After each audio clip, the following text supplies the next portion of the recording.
Assalamualaikum warahmatullahi wabarakatuh.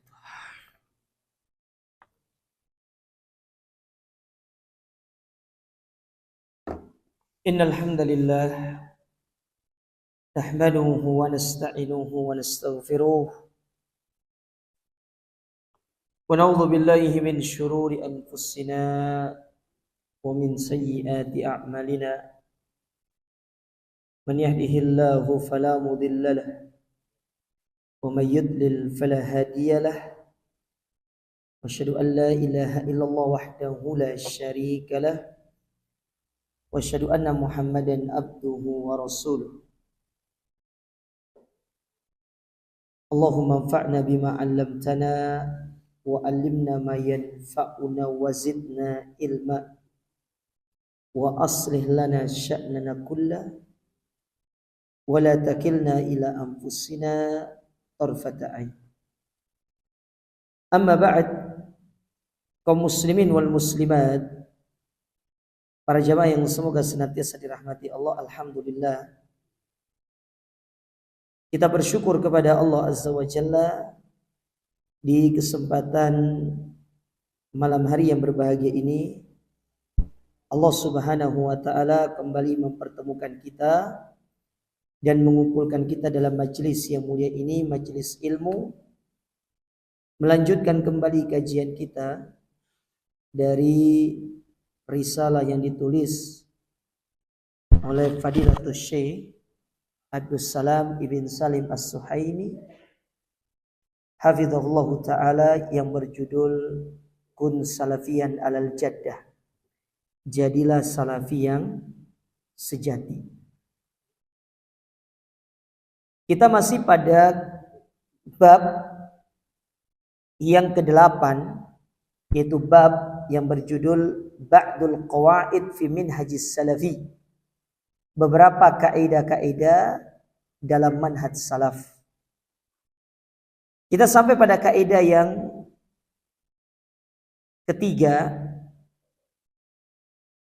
di mana dua kaidah sebelumnya kita sudah ambil. Kaidah yang pertama yaitu qaidatun fil amri bil ma'ruf wan nahi anil munkar, yaitu kaidah yang berkaitan dengan amar ma'ruf nahi munkar. Bahwasanya agama ini dibangun di atas amar ma'ruf nahi munkar. Yang kedua, qaidatun fil ibadat, yaitu kaidah yang berkaitan dengan ibadah. Bahwasanya ibadah yang dilakukan oleh seorang muslim, ya, yang dilakukan oleh seorang muslim harus dibangun di atas dalil Al-Quran dan Sunnah, sesuai dengan pemahaman salafus saleh. Nah, sekarang kita masuk ke kaidah yang ketiga. Kata penulis, salisan, kaidah yang ketiga, qaidatun fi anna madarad dini 'alal ilmi an-nafi' wal amalis saleh. Yaitu kaidah agama ini berporos pada ilmu dan amal. Bahwasanya poros agama ini terletak pada ilmu dan amal. Perhatikan poinnya. Ilmu amal, bukan amal ilmu, tapi ilmu dulu baru beramal. Sehingga ini memberikan satu isyarat bahwasanya kita tidak boleh beramal kalau tidak memiliki ilmu. Seorang tidak boleh beramal kalau dia tidak punya ilmu. Dan setiap amalan harus dibangun di atas ilmu. Baik. Kita baca di sini apa yang ditulis oleh penulis dalam bukunya.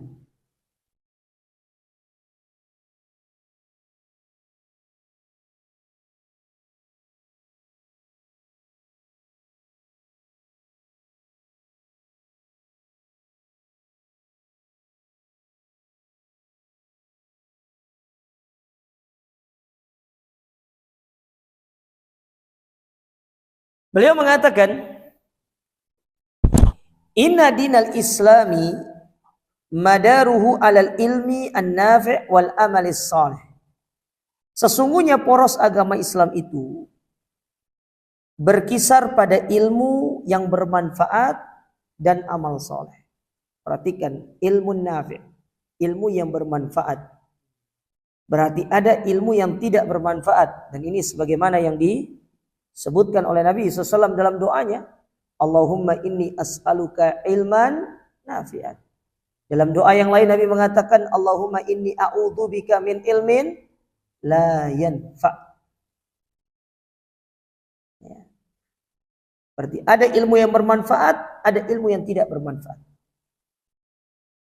Jadi agama ini berkisar pada dua poros ini. Ilmu, amal. Ilmu, amal. Qala Syekhul Islam Ibnu Taimiyah, berkata Syekhul Islam Ibnu Taimiyah,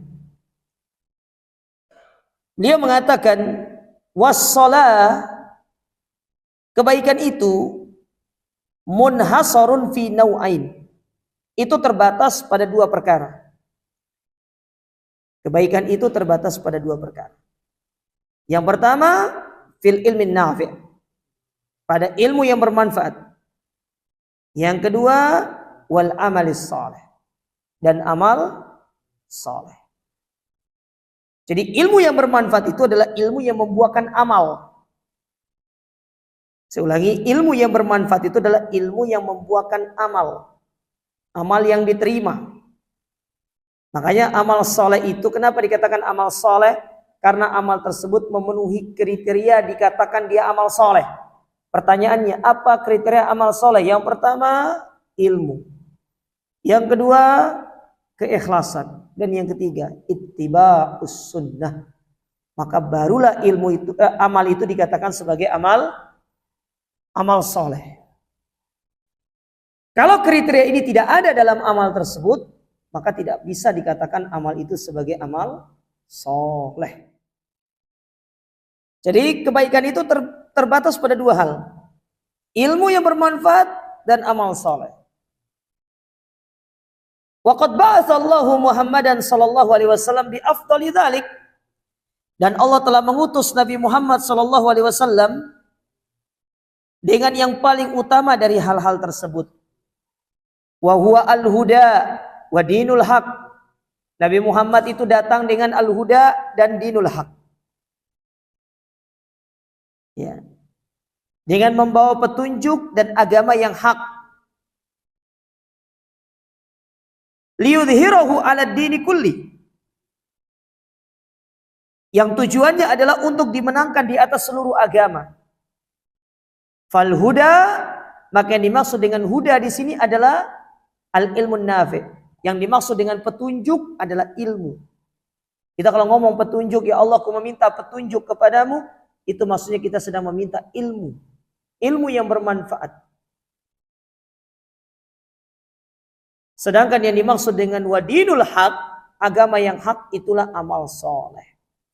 Karena seorang tidak akan mungkin bisa berada di atas agama yang hak kalau dia tidak punya ilmu. Seorang tidak akan mungkin dia bisa beramal dengan amal soleh kalau dia tidak punya ilmu. Makanya Ahlus Sunnah menggabungkan dua ini, ilmu amal, ilmu amal. Berbeda dengan ahlul ahwa, para pengikut hawa nafsu. Mereka tidak mengumpulkan dua hal ini. Ada di antara mereka yang berilmu tapi tidak beramal, ada di antara mereka yang beramal tapi tidak memiliki ilmu. Dan banyak kita dapati dan kita jumpai orang-orang seperti ini. Makanya kata para ulama, sebagaimana Islam berada di antara Yahudi dan Nasrani, maka Ahlus Sunnah berada di antara kelompok-kelompok yang menyimpang. Mana contoh orang-orang yang dia beramal tapi tidak punya ilmu? Itu mereka yang melakukan kebid'ahan. Mereka beramal tidak punya ilmu. Mereka melakukan kebid'ahan di dalam agama, melakukan perkara-perkara baru dalam agama yang tidak ada contohnya. Dan tentu itu tertolak. Sedangkan mana contoh orang yang dia berilmu tapi tidak mengamalkan? Orang-orang yang mengerti tentang syirik, mengerti tentang bahaya dari kesyirikan, bahaya dari riya, tapi mereka tetap riya dan syirik padahal mereka sudah mengetahui akan hal tersebut. Contoh para dai. Para dai ngerti tentang bahaya kesyirikan, bahaya riya. Justru mereka yang mengajak manusia ini untuk melakukan syirik dan riya. Maka berbahaya orang-orang seperti ini. Makanya kita berdoa kepada Allah. Semoga Allah Ta'ala menjaga kita dari penyimpangan-penyimpangan. Ya. Penyimpangan-penyimpangan. Menjaga kita dari kebid'ahan. Menjaga kita dari hal-hal yang bisa menjauhkan kita dari manhaj yang lurus. Taib. Kemudian beliau melanjutkan ucapannya, kata Syekhul Islam Ibnu Taimiyah. Wa qala rahimahullah. Demikian pula beliau mengatakan, fa ahlus sunnati wal jamaati. Adapun ahlus sunnah wal jamaah, al-muttabi'ina lis salafis salih, yang mana mereka mengikuti para salafus salih, la yatakallamuna fi syai'in minad din illa taba'an lima ja'a bihir rusul ittiba'an lil kitabi was sunnah. Tidaklah mereka berbicara tentang urusan agama sedikit pun kecuali, perhatikan kecualinya, kecuali sejalan dengan apa yang dibawa oleh Rasul, baik dari Al-Quran dan Sunnah, sebagai wujud ittiba'nya dia kepada Rasul SAW. Jadi sebagai wujud ittiba' kepada Rasul, kita tidak berbicara tentang agama ini tanpa ilmu. Karena itulah yang Allah Subhanahu wa taala perintahkan kepada kita dalam firman-Nya. Allah berfirman di dalam Al-Qur'an ketika menyebutkan tentang ahlul kitab. Allah menyindir ahlul kitab yang suka berbicara tentang Allah Ta'ala tanpa ilmu.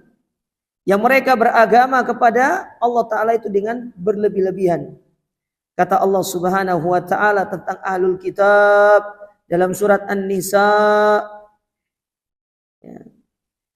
Dalam surat An-Nisa pada ayat yang ke-171 Allah mengatakan, ya ahlal kitab, wahai ahlul kitab, la taglu fi dinikum, jangan kalian gulu dalam beragama, wala taqulu 'alallahi illal haq, dan jangan kalian berbicara tentang Allah kecuali yang hak, yang benar. Artinya kalau mau berbicara tentang Allah, berbicara tentang agama, harus pakai ilmu. Harus pakai ilmu. Sekedar bermodalkan retorika saja tidak cukup. Itulah bedanya ahlus sunnah dengan yang lainnya. Yang lainnya mungkin dengan mudah menjadikan orang sebagai ustadz, sebagai da'i. Tapi ahlus sunnah tidak. Ada standarisasi ustadz itu. Seorang yang layak berdakwah, menyampaikan ilmu, dia harus bisa memenuhi kriteria-kriteria dia sebagai seorang da'i, sebagai seorang ustadz. Terus paham ilmunya. Kalau sekedar bermodalkan retorika, itu hanya motivator jemaah. Agama ini tidak sebatas hanya jago ngomong. Agama ini harus disampaikan dengan ilmiah, dalil. Yang Anda sampaikan itu mana pijakannya, mana dalilnya, sahih atau tidak. Jangan-jangan selama ini hadis yang kita sampaikan itu palsu. Hadis-hadis yang palsu. Lalu akhirnya karena banyak hadis yang palsu, masyarakat ini tertipu. Karena masyarakat tertipu, dengan mudahnya kita membodohi mereka. Janganlah kalian mati kecuali di kerongkongan kalian ada bekas kopi. Subhanallah. Hingga boleh mati kalau di kerongkongannya tidak ada bekas kopi. Jadi sebelum mati ngopi dulu jangan.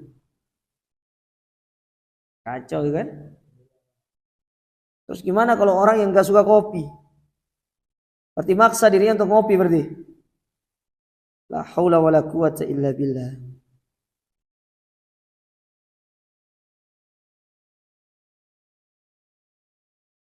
Ya. Nah, jadi sebagai wujud kita mengikuti Nabi SAW, maka kita tidak boleh berbicara tentang agama ini tanpa ilmu. Dan Nabi mencontohkan hal itu. Lihat Nabi SAW ketika ditanya tentang ruh, Nabi tidak bisa jawab. Nabi kemudian tidak terbesit dalam hatinya, kalau aku tidak jawab ini akan meragukan eksistensiku sebagai seorang Nabi dan Rasul. Maka Nabi menjawab sembarangan. Tidak seperti itu. Nabi diam. Tidak bisa apa-apa. Tidak bisa ngomong. Sampai kemudian Allah Ta'ala menurunkan ayat kepada beliau. Untuk menjelaskan perjawaban dari pertanyaan mereka. Yas'alunaka anir ruh. Mereka bertanya kepadamu tentang ruh. Qulir ruh min amri rabbi. Katakan ruh itu adalah urusan Allah yang punya urusan. Manusia tidak ngerti tentang ruh itu. Jadi kemudian jangan ada orang menggambarkan, oh ruh itu seperti jasadnya manusia. Berbentuk ada kepalanya, ada tangannya. Mana buktinya? Nabi aja yang dekat sama Allah Ta'ala tidak tahu tentang ruh. Tiba-tiba Anda yang jauh dari zaman Rasul. Tidak dapat wahyu dari Allah. Bukan Nabi, bukan Rasul. Lalu kemudian dengan pedenya mengatakan ruh itu seperti fisiknya manusia sekarang ini. Mana dalil? Had dalil. Ahli sunnah berbicara dengan dalil. Mana dalil? Kalau memang gambarannya seperti itu, pasti akan ada riwayat, ada asar yang datang dari Nabi Sallallahu Alaihi Wasallam. Tapi nyatanya tidak ada. Jangankan itu ruh, jin aja bentuk aslinya seperti apa kita tidak ngerti. Siapa yang bisa lihat jin? Tidak ada yang bisa lihat jin. Kalaupun ada orang mengatakan aku bisa melihat jin, ini berbahaya, bohong. Yang dilihat itu bukan jin, penampakan doang. Tapi jin dalam wujud aslinya berbentuk api. Siapa pernah lihat? Hidungnya mana, kakinya mana? Siapa pernah lihat? Makanya kadang-kadang ya kasihan juga melihat kaum muslimin yang dibodoh-bodohi gitu kan. Kasihan. Niat hati datang ke pengajian untuk ngaji, ingin tahu yang hak. Ini malah dibodoh-bodohi dengan cerita-cerita yang tidak benar, disampaikan khurafat. Subhanallah. Wa amma ahlul bidah, adapun ahlul bidah, fala ya'tamiduna 'alal kitab was sunnah. Mereka tidak menjadikan Al-Quran dan Sunnah sebagai sandaran mereka dalam beragama. Wa asaris salafis saleh. Demikian pula asar yang datang dari para salafus saleh. Wa innama ya'tamiduna 'alal aqli wal lugha wal falsafah. Akan tetapi mereka menjadikan sandaran mereka beragama satu akal. Kalau nggak masuk akal nggak mau terima. Akal nggak boleh dijadikan sebagai sandaran beragama. Karena akal manusia itu terbatas. Terbatas. Tidak nyampe. Makanya pintu akal itu ditutup untuk dijadikan sebagai sumber beragama. Oleh karenanya Ali bin Abi Thalib pernah mengatakan apa kepada kita? Beliau mengatakan laukana dinu birra'yi lakana asfalal hufaini aula bil masyi min a'la. Kalau agama itu diperbolehkan menggunakan logika, menggunakan perasaan, maka bawahnya sepatu itu lebih utama untuk dibasuh daripada bagian atas. Nyatanya, ketika berwudu, Anda menggunakan sepatu dalam mengamalkan sunnah masul khufain, bukan bagian telapaknya, tapi bagian punggung. Padahal yang kotor telapak atau punggung. Banyak hal yang kalau dipikir pakai akal itu tidak masuk gitu. Banyak hal yang dipikir pakai akal itu tidak masuk. Kenapa ketika orang puasa, ketika dia batal puasanya di hari ke-20, dia hanya mengganti berapa hari yang dia batalkan saja. Tapi kenapa kalau orang sholat batal di rakaat terakhir lagi tasyahud batal, kenapa harus diulang dari awal? Kenapa tidak diulang dari tasyahud saja? Kenapa wanita haid ketika dia haid yang disuruh qadha itu hanya puasa tapi tidak sholat, padahal sholat lebih utama daripada puasa? Harus pakai logika. Siapa yang suka pakai logika? Coba kita bermain logika sekarang. Orang haid, wanita haid itu yang disuruh qadha itu bukan puasa, bukan sholat, puasa. Padahal amalan yang lebih utama sholat atau puasa? Sholat. Tapi yang disuruh qadha itu adalah puasa, bukan sholat.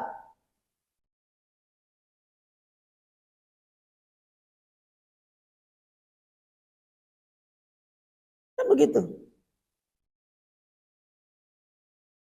Itu logika. Tapi agama tidak pakai logika. Banyak hal yang kalau dipikirkan secara logika itu tidak masuk akal. Dan kita anggap agama ini kayaknya diskriminasi terhadap satu golongan. Contoh, seorang wanita dan seorang laki-laki, pembagian warisannya 1:2. Ada orang tua hidup sama anak perempuannya.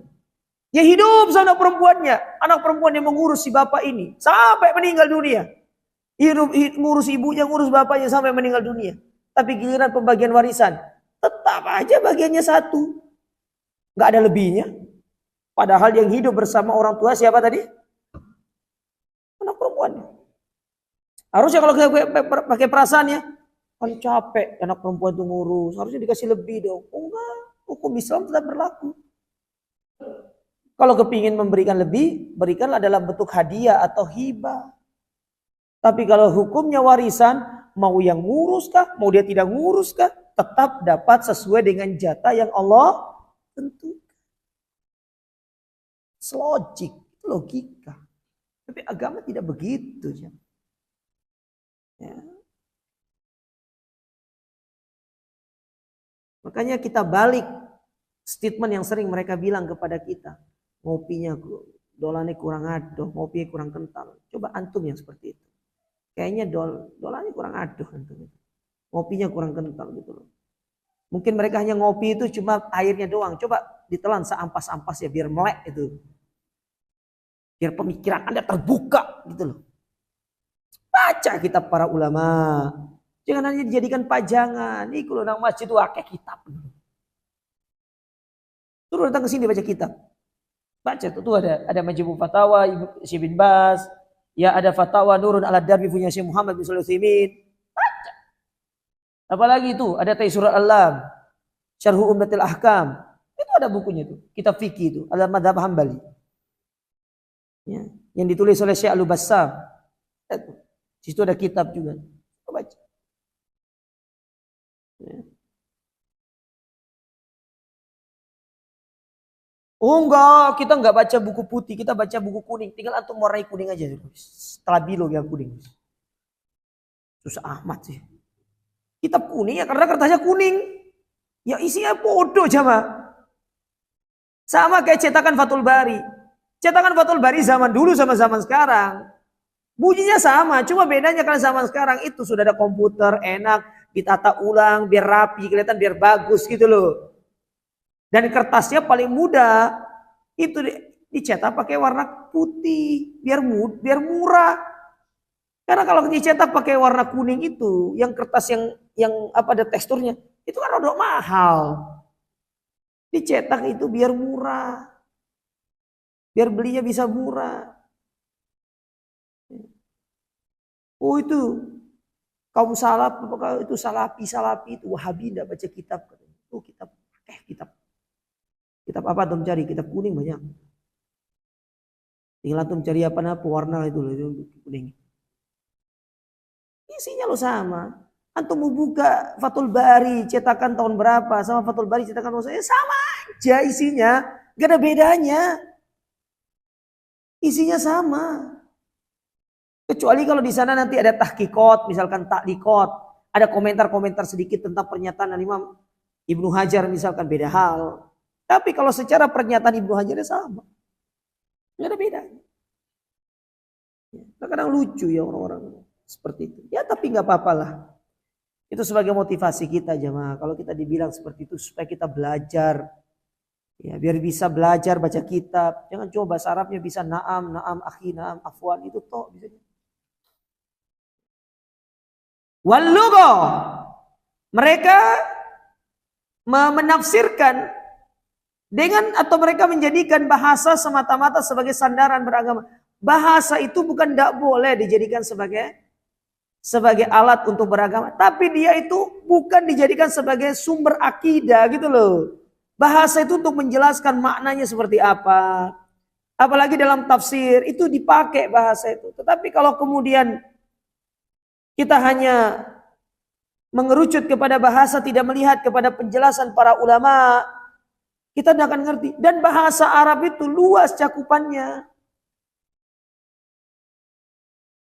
Kayak misalkan contoh, wakofa yakifu itu bisa artinya berhenti, bisa artinya berdiri. Tergantung konteks. Kapan antum bilang berhenti, kapan antum bilang berdiri.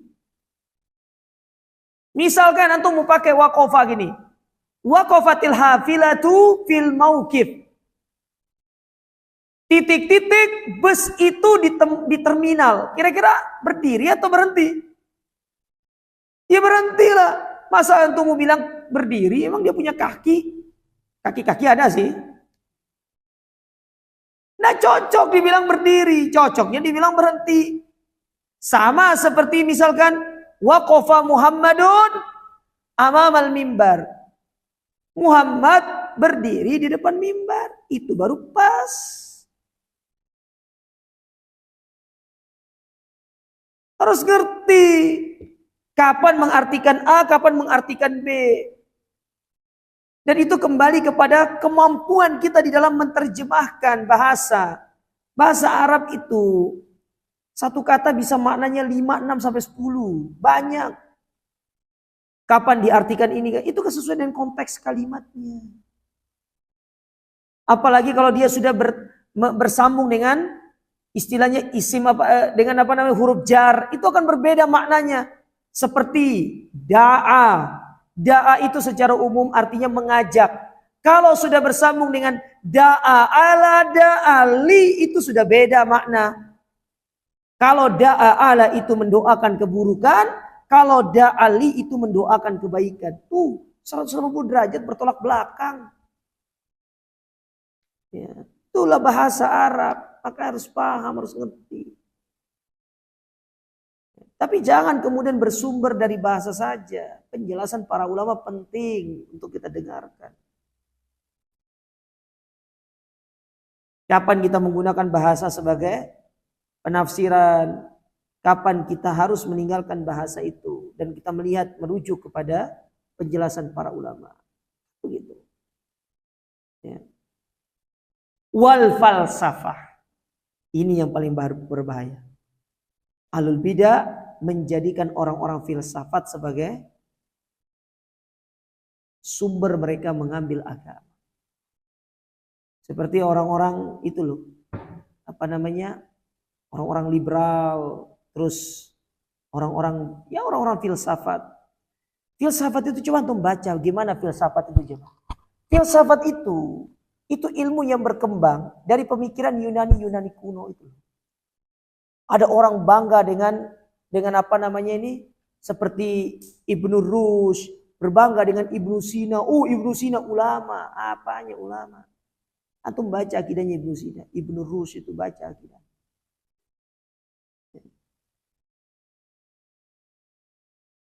Kalau Ibnu Sina antum katakan ulama di kedokteran, iya. Tapi kalau ulama Islam, Ibnu Sina itu menolak tentang Allah Ta'ala.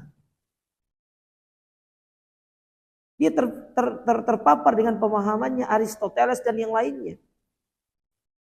Terpapar dengan pemahamannya Pluto. Terpapar dengan pemahamannya Pythagoras. Bukan Pythagoras lah ya, Pythagoras. Jadi kalau antum baca bagaimana filsafat itu berkembang, antum akan ketawa. Selama ini antum dibohongi dengan cerita-cerita nggak jelas dari orang-orang Yunani. Itu kan diambil dari pemikiran orang Yunani. Kepercayaan terhadap dewa-dewa. Berawal dari gunung Olympus. Ada satu dewa yang bernama Zeus.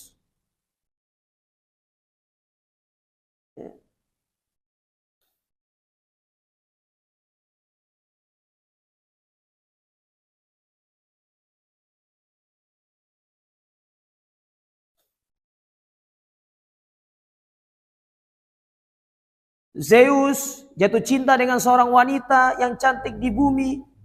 Tapi karena dia dewa nggak boleh menikah sama manusia. Akhirnya terjadilah cinta terlarang. Lahirlah seorang anak bernama Hercules. Dari situ.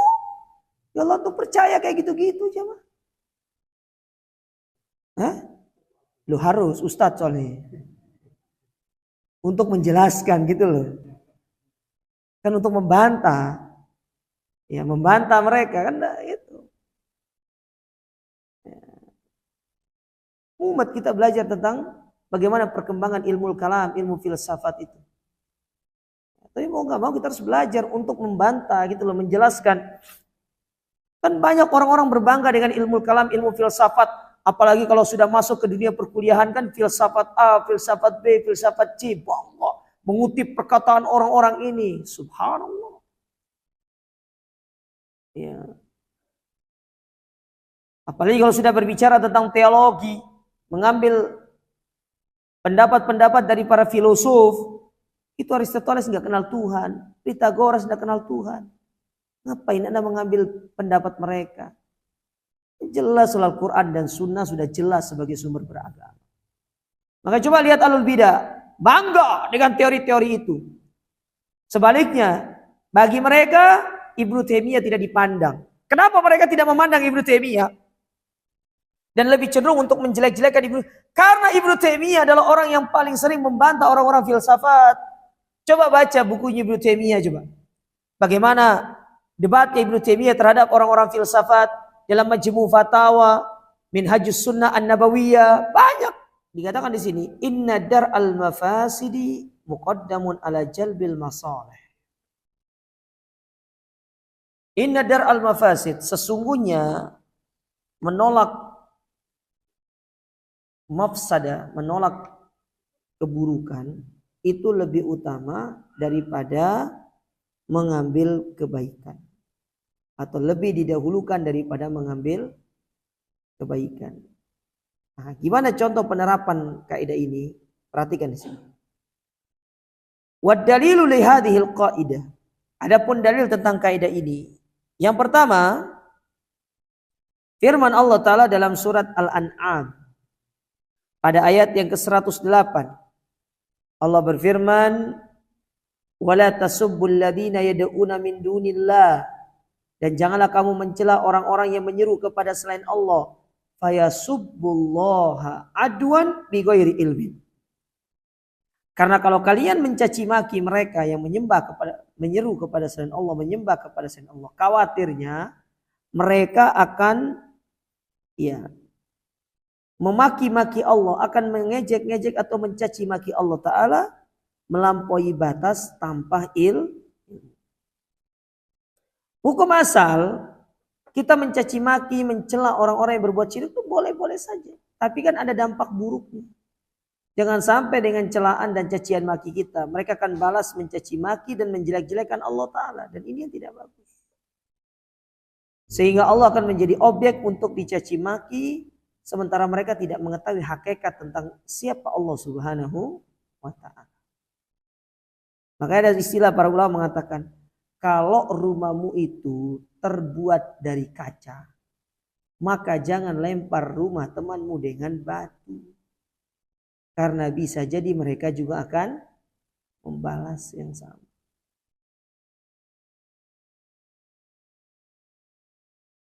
Mencaci maki ahlul bidah, hukum makanya boleh nggak mencela ahlul bidah? Boleh-boleh saja. Tapi dengan mencela ahlul bidah justru akan berdampak buruk terhadap agama, akan berdampak buruk terhadap dakwah, itu tidak boleh. Maka dalam hal ini kita menahan diri untuk tidak mencaci maki dan mencela mereka. Meskipun perbuatan mereka itu tercela. Sehingga satu nasihat yang disebutkan oleh para ulama itu belum bisa untuk diterapkan di zaman kita. Ada sebuah nasihat bilang begini, sesungguhnya aku bertetangga dengan babi-babi dan monyet-monyet lebih aku sukai daripada bertetangga dengan ahlul bidah. Ini itu belum bisa terapkan di zaman sekarang. Kenapa demikian? Karena ahlus sunnah di zaman sekarang ini belum kuat. Yang ada tetangga antum semuanya ahlul bidah, berarti antum yang keluar dari situ. Antum mau cari rumah yang isinya sunnah semua, bisa jadi juga antum tidak cocok dengan mereka. Ternyata teman antum yang hidup berdampingan dengan antum sebagai tetangga, dia adalah tipe orang yang tidak seperti antum cara beragamanya. Antum ternyata itu saklek banget, teman antum tidak. Padahal itu dalam ranah fikih gitu loh. Akhirnya tidak cocok, pindah lagi, nggak cocok, pindah lagi. Lama-lama antum nomaden nanti. Nggak cocok pindah, nggak cocok pindah, kan begitu. Maka kaidah ini kaidah yang sangat penting di zaman sekarang. Tidak boleh seorang itu sembarangan dalam mencaci maki. Ya, apalagi kemudian mencela-cela itu tidak boleh. Ini zaman kita dianjurkan untuk berdakwah dengan akhlak, dengan etika. Ini penting di zaman sekarang. Karena Ahlus Sunnah belum kuat. Islam banyak, tetapi Ahlus Sunnah yang benar-benar berpegang teguh dengan Sunnah belum banyak. Ya, belum banyak. Apalagi sampai memboikot, menghajar, itu bisa menjadikan kita berada dalam keburukan. Nah, maka ini yang perlu diwaspadai. Baik, kita baca di sini. Faharramallahu sabba alihatil musyrikin. Maka Allah mengharamkan untuk mencaci maki atau memaki-maki Tuhan-Tuhan orang musyrik. Ma'akauni sabbi ghaidhan wahimatan lillah. Ya. Dia tidak boleh. Padahal sebenarnya celaan kepada Tuhan-Tuhan tersebut, ya, itu merupakan satu kemarahan dan kecemburuan kepada Allah Ta'ala karena Allah diduakan, karena Allah disekutuhi. Wa inahatan li alihatihim, dan itu sebagai bentuk penghinaan terhadap Tuhan mereka. Likaunihi dzari'atan ila sabbihim Allah Ta'ala. Akan tetapi hal tersebut perlu untuk ditinggalkan. Kenapa demikian? Sebab mereka bisa mencela Allah Subhanahu wa Ta'ala. Wa kana maslahatu tarki masabbatillah arjah min maslahati sabbina li ahlihatihim. Maka meninggalkan satu maslahat, yaitu kita mencela Tuhan mereka, itu lebih baik daripada nanti mereka itu akan mencela Allah Subhanahu wa Ta'ala.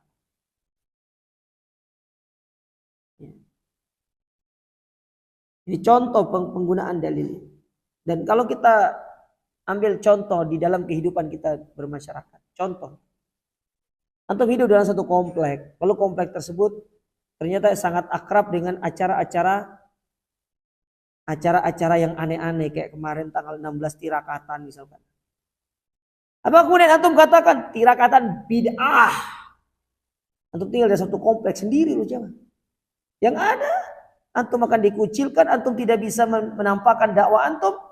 Antum kemudian akan menjadi bahan cacian dan bulian mereka. Sehingga antum tidak akan betah. Padahal antum kepingin menerapkan sunnah di tempat itu. Maka ada maslahat yang lebih utama di situ. Jangan sampai karena perbuatan antum mengatakan perbuatan itu beda. Iya benar kita katakan beda. Tapi untuk menyampaikan ke hadapan mereka. Yang mana kondisi mereka belum siap untuk menerima hal itu dilarang. Karena itu akan merusak dakwah. Makanya kalau antum diajak acara tirakatan, gimana jawabnya? Oh mohon maaf, saya belum bisa ikut. Ya, jenengan monggo melakukannya. Kalau saya belum bisa untuk ikut. Seperti itu. Ustaz, tapi mereka ngantar makanan ke rumah. Ya rezeki minallah. Apa hukum makanan tirakatan? Boleh. Kalau enak ya antum makan, kalau nggak enak antum kasih satpamnya. Pilih-pilih Ustaz. Tapi hukum asalnya boleh silakan. Cuma masalahnya nanti itu kalau antum terima, antum makan, akan timbul skeptik di tengah masyarakat. Giliran panganannya dimakan, giliran acaranya nggak tahu teko gitu kan? Kira-kira gimana perasaan antum? Ya, iki salapi panganan gitu. Kayak gitu. Jadi perlu untuk menjaga nama baik daripada dakwah. Apa-apa atau sampaikan, tapi dengan cara yang baik, orang akan ngerti kok. Kenapa banyak orang tidak bisa menerima hal itu? Karena cara menyampaikan antum itu kurang indah, kurang lembut gitu loh. Makanya kelembutan di dalam kita menyampaikan, dalam kita berdakwah itu penting. Supaya orang itu bisa terbuka untuk menerima. Ini sudah kita tidak tahu bergaul dengan masyarakat, kita eksklusif. Sudah gitu ditanya tentang diajak untuk ini langsung jawabnya seperti itu. Bid'ah, dolalah, finnar. Antum yang kumpul di situ semuanya bid'ah masuk neraka. Lu jangan. Kalau gitu tinggal di hutan sana sendiri. Buat kampung sendiri sana. Gak bisa tuh hidup di masyarakat yang heterogen. Kadang juga di dalam komplek itu ada orang kafirnya. Ya.